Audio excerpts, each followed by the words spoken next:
पाकिस्तान 78 साल का होने वाला है। अब जो वर्षफल है, वो लगन का ही मालिक है। यानी इस साल जो वर्षफल लगन है, वो एरीज़ का है और पाकिस्तान भी एरीज़ ही है। पिछले साल भी ट्रांसफ़ॉर्मेशन हुआ था, लेकिन हमारी अदलिया में हुआ था। अब पाकिस्तान में ट्रांसफ़ॉर्मेशन होने जाएगा और बहुत बड़ा ग्रेन, जिसको लोग रेड ग्रेन भी कहा जाता है, ब्लड मून ग्रेन भी कहा जाता है, क्योंकि ग्रेन बड़ा ही इंटरेस्टिंग है और ये इसके ग्रेन के असरात मार्च तक रहेंगे।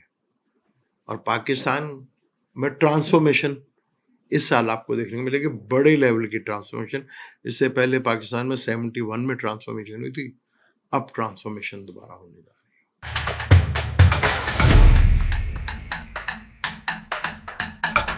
अस्सलाम वालेकुम, मैं हूं आपका एस्ट्रोलॉजर सलीम समी। खुशामदीद सियासत और नजूम के ऊपर।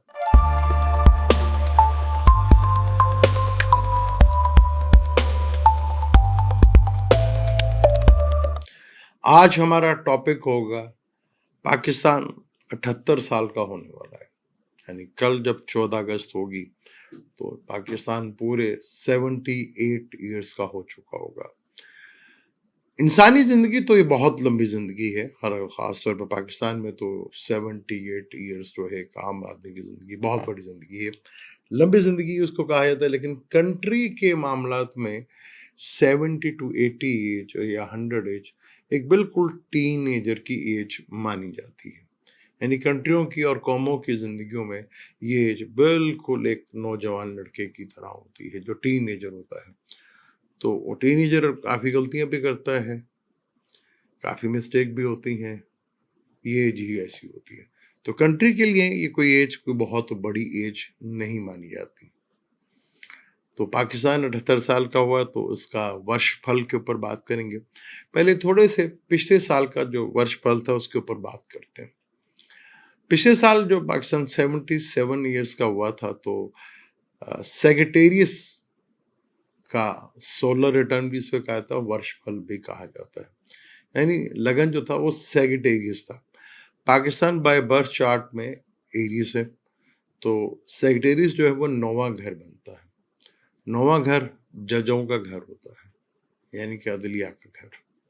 तो आपने देखा कि जैसे ही अगस्त आया और उसके बाद 27 अक्टूबर 2024 को राहु की दिशा शुरू हुई, क्योंकि ये दिशा जब शुरू हुई थी तो वीनस की दिशा शुरू हुई थी सेगिटेरियस में। सेगिटेरियस में वीनस जो है छठे घर का मालिक है और 11th का मालिक है, और बैठा वो मरकरी के साथ 9th हाउस में, यानी अदलिया के घर में, जो कि ल्यू बनता है। फलक का नौवां घर सेगिटेरियस है, लेकिन सेगिटेरियस का 9th हाउस जो है वो ल्यू बनता है, जो कि रॉयल जोडिक है। हुकूमत ने और ताकतवरों ने, क्योंकि ये जोडिक साइन ही हुकूमत का होता है, तो लॉ और कानून को चेंज करने की तरफ चीज़ें चली और वो स्ट्रॉन्ग बड़ी बड़ा कानून जो है, बिल वगैरह पास होते रहे, आपने ये देखा। मरकरी उस कुंडली में भी घाती कारक था और घाती कारक प्लेनेट बैठा हुआ था वीनस के साथ। वीनस लग्जरी, कंफर्ट, इन चीज़ों का कारक है, जॉब का कारक है। जॉब के लिहाज से लोग, सर्विस के लिहाज से लोग बड़े परेशान रहे। लेकिन हमारे पार्लियामेंट का ताल्लुक 11वें घर से होता है, वो बहुत मौज करके गया। अगर देखें तो अदलिया का घर देखें तो अदलिया का जो मालिक सन अपने से 12वें घर में था। अदलिया को प्रॉब्लम हुआ, जजों को प्रॉब्लम नहीं हुआ। जजों को तो बहुत कंफर्ट मिला, जजों की सैलरी बढ़ी, जिसको जज बनना नहीं था वो जज बन गया। जजों के और 2-2 जज बन गए, नहीं एक म्यान में 2-2 तलवारें आ गई। ठीक है जी, जजों को तो बहुत बेनिफिट मिले, लेकिन अदलिया की मौत हुई वहां पर। अब अगर हम 2025 से लेकर 26 तक का देखते हैं, वर्षफल देखते हैं, तो वो वर्षफल है, पाकिस्तान एरियस लगन है, तो इस साल का जो 15 अगस्त से शुरू होगा वो बनता है बुर्ज हमल, यानी कि लगन का ही दिशा शुरू होगी। लगन होता है माई सेल्फ, यानी कि मैं। तो पाकिस्तान, तो क्या इस पाकिस्तान के बारे में सोचा जाएगा, क्योंकि इसकी दिशा जो है वो जो है वो भी जो है शुरू होगी, वो सन की दिशा शुरू होगी। सन की दिशा से ये काम शुरू होगा। सन में moon and Mars and Rahu की दिशा शुरू होगी। तो सन इस हाउस में बैठा हुआ है लगन एरीज है। सोलर रिटर्न चार्ट में सन जहां बैठा होता है वहीं पे होता है। पाकिस्तान का सन कैंसर में है तो कैंसर में बैठा है। मरकरी भी इस कुंडली में घाती कारक प्लेनेट है। सन अपने से 12वें घर में बैठा हुआ है। सन का ताल्लुक गवर्नमेंट से होता है। घाती कारक प्लेनेट जिसके साथ बैठा हो उसका सवा सत्यानाश कर देता है। जैसे आपने पिछले साल देखा वीनस के साथ बैठा हो, अब ये गवर्नमेंट के साथ ताल्लुक है। और जुपिटर वीनस थर्ड हाउस में बैठे हुए हैं, दोनों नाइन्थ हाउस को देख रहे हैं। तो डेफिनेट इस साल अदलिया जो है वो अपना जो वकार, अदलिया की बात हो रही, जजों की बातें हो रही, तो वो अपना वकार को जो है वो थोड़ा सा जरूर जो है उस तरफ मूवमेंट चलेगी। लगन का मालिक 8वें घर में था पिछले साल का, जुपिटर लगन बना था तो वो अपने से 6ठे घर में था। इस साल भी लगन का मालिक अपने से 6ठे घर में मार्स है। लगन का मालिक 6ठे घर में हो तो ज्यादा अच्छा नहीं माना जाता, प्रॉब्लमेटिक माना जाता है। सैटर्न और मून, मून का ताल्लुक भी अवाम से, सैटर्न का ताल्लुक भी अवाम से, वो 12वें घर में बैठे हुए, खर्चों के घर में, अवाम परेशान, डिप्रेशन। लेकिन 10वां घर हुकूमत कैरियर का भी होता है और वो अपने से 12वें घर में, 12वां घर जो है चेंज का घर है और उसको 8वें का मालिक भी देख रहा है जो सडनली ट्रांसफॉर्मेशन लेकर आता है, सडनली ट्रांसफॉर्मेशन लेकर आता है और वो लगन का मालिक भी है। मांदी जो है वो 7th हाउस में बैठा हुआ है। D9 में भी देखें तो मंगल वैग्रोतम है, यानी मंगल वहां पे बहुत अच्छा है।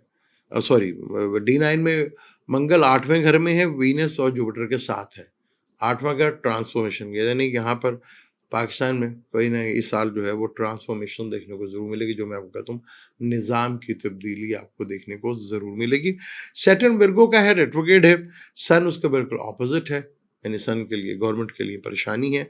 मून 6ठे घर में, अवाम जो है फिर भी टेंशन में जरूर रहेगी। केतु और राहु जो है वो स्कॉर्पियो टॉरस में है, मांदी के साथ बैठा हुआ राहु। अब मून 6ठे घर में, मरकरी 7th हाउस में बैठा हुआ है जो कि लगन का मारा है, वो नवांशा में जो है। अब नवांशा में मंगल तो अपने घर का बैठा, लेकिन 8वें घर में ट्रांसफॉर्मेशन सडनली अचानक हो जाना।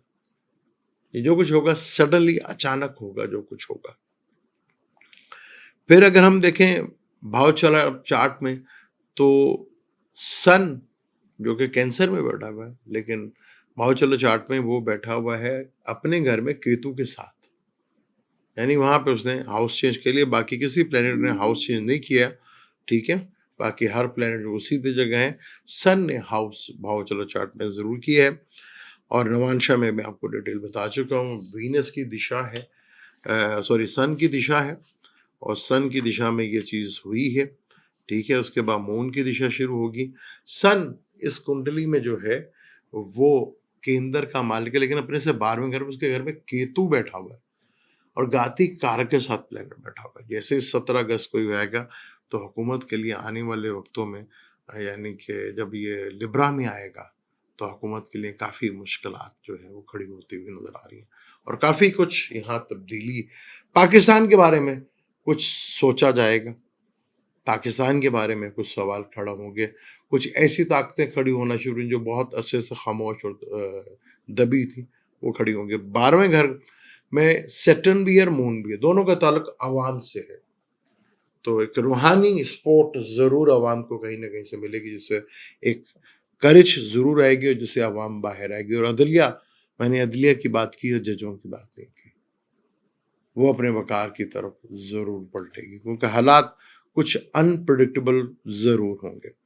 और अगर हम उस चार्ट को डिटेल से देखते हैं तो लगन का मालिक 6ठे घर में, सन मरकरी घाती कार्य के साथ, वीनस जुपिटर के साथ बैठा हुआ, यानी कि 9th लॉर्ड 9th को देख रहा है। यहाँ पर 2nd और 7th का लॉर्ड जो है वो 8वें घर में बैठा हुआ है, सॉरी 8वें से 8वें में बैठा हुआ है, यानी कि 3rd हाउस में बैठा हुआ है।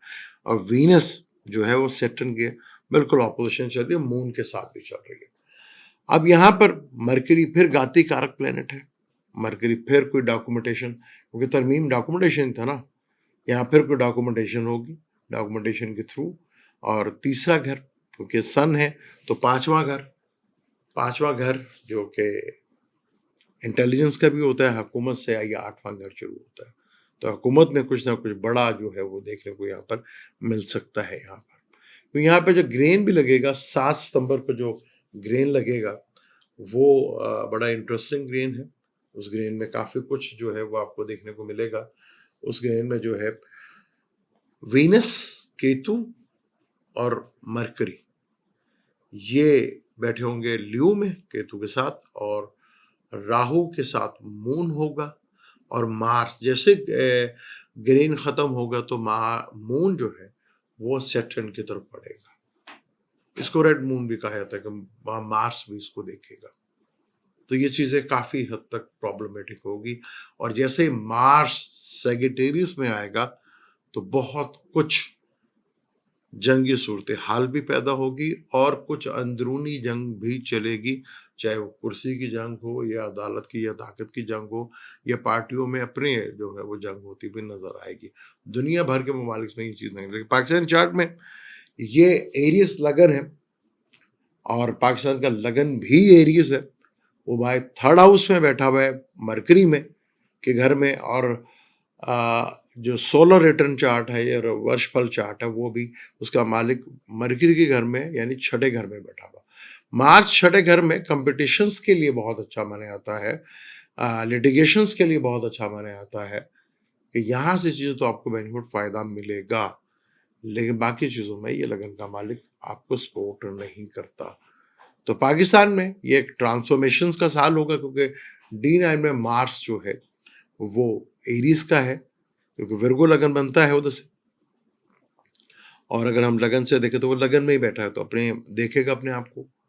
और यहाँ पर मार्स जुपिटर वीनस का कंजक्शन है, तो यहाँ एक अदलिया की तरफ से बार बार एक जुमला बोल रहा हूँ कि अदलिया की तरफ से बहुत बड़ा बदलाव और बहुत बड़ा चेंज आपको देखने को मिलेगा।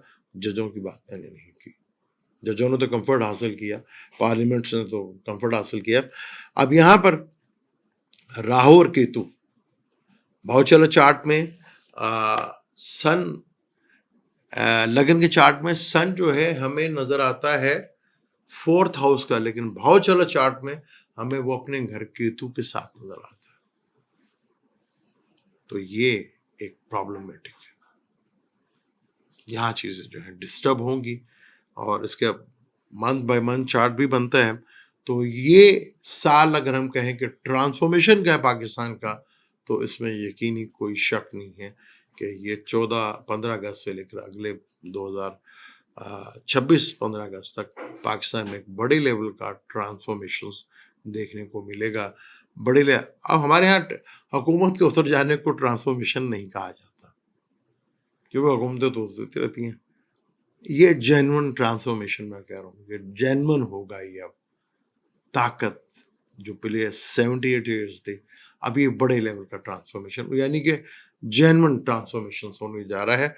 और पाकिस्तान में पॉलिटिशियंस के लिए काफ़ी मुश्किल तरीन टाइम है, जहाँ इमरान की ज़िंदगी को कहा जाता है कि बुरा वक्त है, वहाँ पे बहुत से लोगों को जिंदगियों का जान का खतरा है, चाहे तभी मौत है, चाहे सडनली अचानक मौत है, या हादसा ही तौर पर मौत है। ये चीज़ तो कन्फर्म सोल चार्ट में।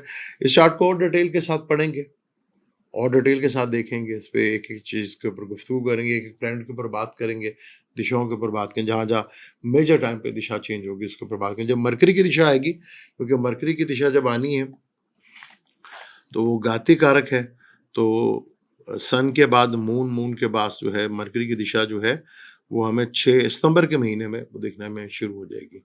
यानी सितंबर के बाद से मरकरी की दिशा शुरू होगी और वहाँ से खेल काफ़ी इंटरेस्ट, सैटर्न की दिशा से शुरू हो जाएगा जो कि सितंबर में ही होगा, तो खेल वहाँ से काफ़ी इंटरेस्टिंग सूरत हाल दिखेगा।